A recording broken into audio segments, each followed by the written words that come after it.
Good morning, everyone. On this Wednesday, in the last week in Ordinary Time, we are continuing our reading in the book of Daniel. We're in chapter 5 this day, and we are reading verses 1 through 6, 13 through 14, 16 through 17, and 23 through 28. King Belshazzar gave a great banquet for 1,000 of his lords, with whom he drank. Under the influence of the wine, he ordered the gold and silver vessels which Nebuchadnezzar, his father, had taken from the temple in Jerusalem to be brought in, so that the king, his lords, his wives, and his entertainers might drink from them. When the gold and silver was taken from the house of God in Jerusalem and brought in, and while the king, his lords, and his wives, and his entertainings were drinking wine from them, they praised their gods of gold and silver, bronze and iron, wood and stone. Suddenly, opposite the lampstand, the fingers of a human hand appeared, writing in the plaster of the wall in the king's palace. When the king saw the wrist and the hand that wrote, his face blanched. His thoughts terrified him. His hip joints shook, and his knees knocked. Then Daniel was brought into the presence of the king.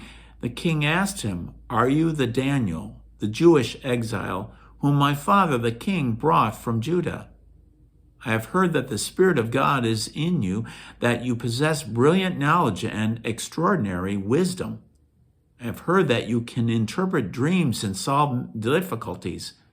If you are able to read the writing and tell me what it means, you shall be clothed in purple, wear a gold collar around your neck, and be third in government of the kingdom."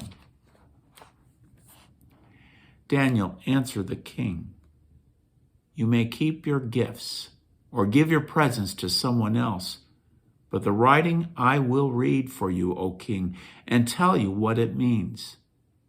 You have rebelled against the Lord of heaven. You had the vessels of his temple brought before you, so that you and your nobles, your wives, and your entertainers might drink wine from them, and you praise the gods of silver and gold, bronze and iron, wood and stone, that neither can see, nor hear, nor have intelligence. But the God in whose hand is your life breath and the whole course of your life, you did not glorify.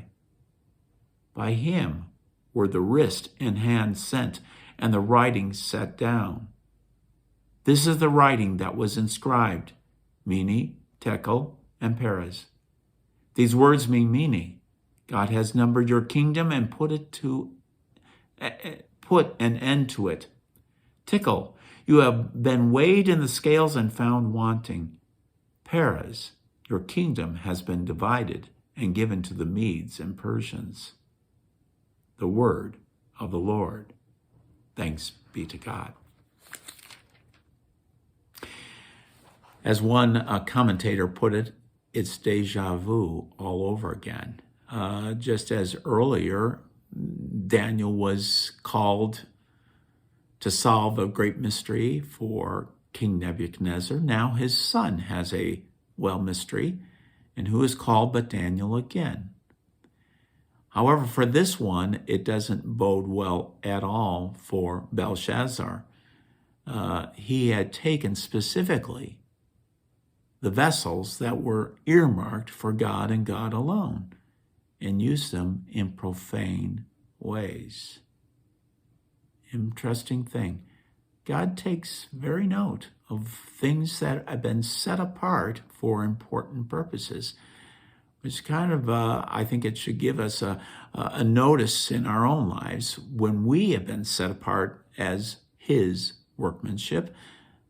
How are we doing with ourselves? Are we profaning it? There's a lot that could be said on here, but I think it's worth noting. Daniel remained firm even when giving enticements. He didn't take it. Instead, he wanted to follow hard after the Lord. It's a good example for all of us, especially in our lives when we can be entertained with other stuff instead of the Lord. Stay safe, folks. Hopefully we get to see each other soon. Bye for now.